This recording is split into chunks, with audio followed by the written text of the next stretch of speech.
Hello everyone, welcome to Fash Coders. आज हम लोग डिस्कस करेंगे दो बेस्ट वेबसाइट्स के बारे में जहां पर हम जाकर सीएसएस की प्रैक्टिस कर सकते हैं। इसमें सबसे पहली वेबसाइट हमारे पास आती है सीएसएस बैटल्स के नाम से। ठीक है, इसके अंदर आप लोगों को जाना है। यहाँ पर साइन इन साइन अप करना जो है वो आपकी मेजर रिक्वायरमेंट नहीं है। आप क्या कर सकते हो, आप डायरेक्टली यहाँ पर जाओ। जाने के बाद जो है वो यहाँ पर ये आपको कुछ चैलेंजेस शो हो रहे हैं। ठीक है, अब इन चैलेंजेस का आपको करना ये है कि यहाँ पर आप देखो कि आपके पास काफ़ी सारे चैलेंजेस हैं जो प्लस में है। इसका मतलब ये है कि वो पेड हैं, तो आप उनको स्किप कर सकते हो। ठीक है, और कुछ ऐसे चैलेंजेस फाइंड कर सकते हो जो फ्री हो। अब यहाँ पर देखो कि 26 डेट पे जो चैलेंज आया था वो फ्री है, 27 डेट पे जो चैलेंज आया था वो फ्री है। तो आई गेस ये इस तरह से है कि अगर आप 2 दिन के अंदर जो भी चैलेंज है वो कंप्लीट कर लेते हो तो ठीक है, वरना वो प्लस पे चला जाता है। जैसे जो सितंबर 25 का है वो प्लस पे चला गया है। ठीक है, क्योंकि उसको 2 दिन हो चुके हैं। तो आप लोग क्या कर सकते हो कि मोस्ट रिसेंट वाला जो फ्री है उसके पास आ सकते हो। ठीक है, आने के बाद जो है वो यहाँ पर प्रैक्टिस कर सकते हो। अब आपको करना ये है कि यहाँ पर जो है वो उसने एक स्मॉल बॉक्स बना के आपको दिया हुआ है। ठीक है, अब उस स्मॉल बॉक्स में आपने यहाँ पर आकर इसकी क्या करनी है, स्टाइलिंग करनी है। स्टाइलिंग के लिए जितना भी कोड वगैरह है वो आप लिखोगे और आप लोगों को इस तरह का कुछ बनाना है अपने इस पेज के ऊपर। अब जैसे ही मैं इसके ऊपर हवर करती हूँ तो आप लोगों को नज़र आ रहा है कि ये कुछ इस तरह से हो जाता है। ये सिर्फ चेक करने के लिए होता है कि आपने पहले कितना काम किया है और जो साइट का एक्चुअल जो रिक्वायरमेंट है, आपके चैलेंज की एक्चुअल रिक्वायरमेंट है, वो मीट करी है या नहीं करी। तो वो सिर्फ ये चेक करने के लिए उन्होंने एक हवर का ऑप्शन ऐड किया हुआ है। ठीक है, यहाँ पर इस वाइट स्पेस के अंदर आकर आप जो भी कोड वगैरह लिखोगे वो यहाँ पर ही शो होगा। जिस तरह से अगर मैं यहाँ पर आकर इसके बैकग्राउंड कलर को ब्लैक कर दूं या जो भी जिस तरह आप लोगों ने अभी देख लिया है, ठीक है, ब्लैक कर दूं तो ब्लैक से चेंज हो जाएगा। अब इसी को पूरी बॉडी के ऊपर अप्लाई कर दें सेम कलर को तो वो भी कलर अप्लाई हो जाएगा। ठीक है, तो यहाँ पर आकर जो है वो अपने CSS की प्रैक्टिस कर सकते हो। इसके बाद हमारे पास एक और वेबसाइट आती है जिसका नाम है फ्रंट एंड मेंटोर।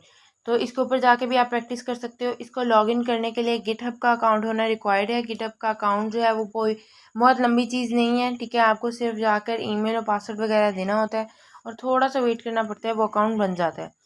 तो आपको उसके थ्रू जो है वो आप लॉगिन करोगे। इसकी बेसिक रिक्वायरमेंट है कि आपका लॉगिन होना चाहिए। ठीक है, वरना आप यहाँ पे चैलेंजेस पे भी आ सकते हो। अब यहाँ पर भी देखो कि आप लोगों के पास क्या है, कुछ फ्री चैलेंजेस हैं। ठीक है, कुछ पेड चैलेंजेस हैं। तो आप क्या करोगे, कोई भी फ्री चैलेंज को पकड़ोगे। जिस तरह सपोज हम लोग ये वाला पकड़ लेते हैं। ठीक है, पकड़ने के बाद अब हम लोगों ने क्या करना है, स्टार्ट चैलेंज करना है। वो आपको कह रहा है कि लॉगिन गिटहब का अकाउंट के थ्रू आपने लॉगिन लाजमी करना है। तो अब हम लोग उस वाली साइट पे चलते हैं जहाँ पे हम लोगों ने लॉगिन किया हुआ है।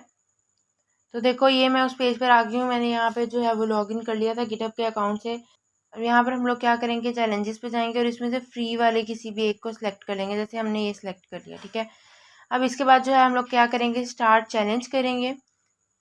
जैसे ही स्टार्ट चैलेंज करोगे तो वो आपको कुछ इंस्ट्रक्शंस देगा, जिसमें सबसे पहले इंस्ट्रक्शन के अंदर आपको एक डाउनलोड स्टार्टर देगा। इसके अंदर रिक्वायरमेंट्स और वो बेसिक कोड्स आइकन्स वगैरह पड़े होंगे जो इससे इस पूरे इंटरफेस की आप कह लो कि रिक्वायरमेंट है या इस चैलेंज की रिक्वायरमेंट के अंदर आता है। आप किसी के भी अंदर डाउनलोड कर सकते हो, वो ऑलरेडी डाउनलोड हो गया है तो इसको हम लोगों ने नेक्स्ट नेक्स्ट कर देना है। ठीक है, अब हम लोग क्या करेंगे, देखो यहाँ पर जो है हमारा डाउनलोड स्टार्टर हो गया, हमने कर लिया। अब इसके बाद जो है हमने यहाँ पर सोल्यूशन जो है वो सबमिट भी करवाना होता है।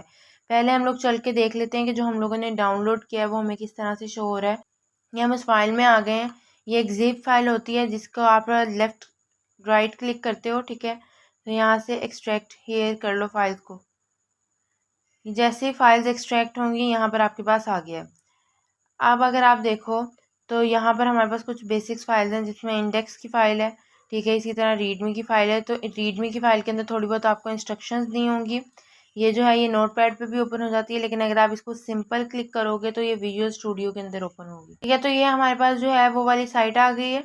अब इसके अंदर जो है ये सारी की सारी इंस्ट्रक्शंस लिखी हुई हैं कि आपने कोड किस तरह से करना है, कहाँ सबमिट करवाना है, क्या क्या चैलेंज होता है, सारा कुछ इसके अंदर जो है वो एक्सप्लेन किया हुआ है। तो आप इसको रीड कर सकते हो। इसके अलावा जो है हमारे पास ये जो इंडेक्स की फ़ाइल है, इसको आप ओपन करोगे तो आपको यहाँ पे बेसिक सोर्स मिल जाएगा। ठीक है, उसने इसके अंदर भी बता दिया कि हम लोगों ने क्या करना है, या जो बेसिक लाइंस हैं, ठीक है, वो ऐड कर दी हैं इसके अंदर। असल में उसने आपको HTML बना के दिया है, आपने इसका डिज़ाइन करना है। ठीक है, डिज़ाइन के अंदर आओगे तो यहाँ पर आपको इमेजेस मिल जाएंगी, जिस तरह का डिज़ाइन आपने उनको क्रिएट करके देना है। ठीक है, अब इसके अंदर जो है वो आपको लोगों को पता होना चाहिए कि वेबसाइट रिस्पॉन्सिवनेस क्या होती है। रिस्पॉन्सिव होने का मतलब ये होता है कि फ़ोन पे कैसी दिखेगी, ठीक है, और आपके लैपटॉप पे कैसी दिखेगी, डिफरेंट स्क्रीन साइजेस होते हैं उनके हिसाब से। इसके बाद एसेट्स पे जाएंगे तो वो कुछ इमेजेस हैं जो आपने ऐड करनी है, तो उन्होंने वो दी हुई हैं और फैव आइकॉन दिया हुआ है, ठीक है। तो मतलब ये सारी चीज़ें होती हैं। ये एक छोटा सा आपको उन्होंने फ़ोल्डर दे दिया। अब इस तरह का जो है वो उन्होंने आपके पास एक एनवायरनमेंट सेट कर दिया, कोड बेस दे दिया आपको। इन इमेजेस को देखते हुए आपने क्या करना है कि आपने जो है वो प्रॉपर डिज़ाइन करना है। अब डिज़ाइन करने के बाद आप क्या करोगे, वापस जाओगे अपनी उसी साइट के ऊपर, यहाँ पर आने के बाद सबमिट सॉल्यूशन करोगे। सबमिट सॉल्यूशन के अंदर जो है वो आपने रेपोजिटरी का लिंक देना है। इसके लिए इस यहाँ पर यूज़ करने के लिए आपको थोड़ा बहुत जो है वो गिटहब का हाउ नो होनी चाहिए कि ये किस तरह से काम करता है या आपने किस तरह से इसके अंदर काम करना है, ठीक है।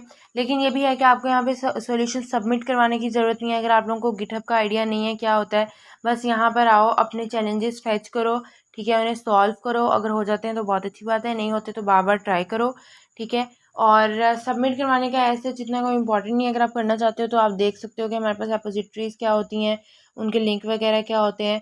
और अगर आप लोग चाहते हो कि मैं आप लोगों को थोड़ा बहुत एक्सप्लेन कर दूं इसके बारे में या इसके ऊपर प्रॉपर ट्यूटोरियल बना दूं, तो भी आप कमेंट सेक्शन में बता सकते हो। बस आज के लिए इतना ही। Till then keep learning and keep exploring.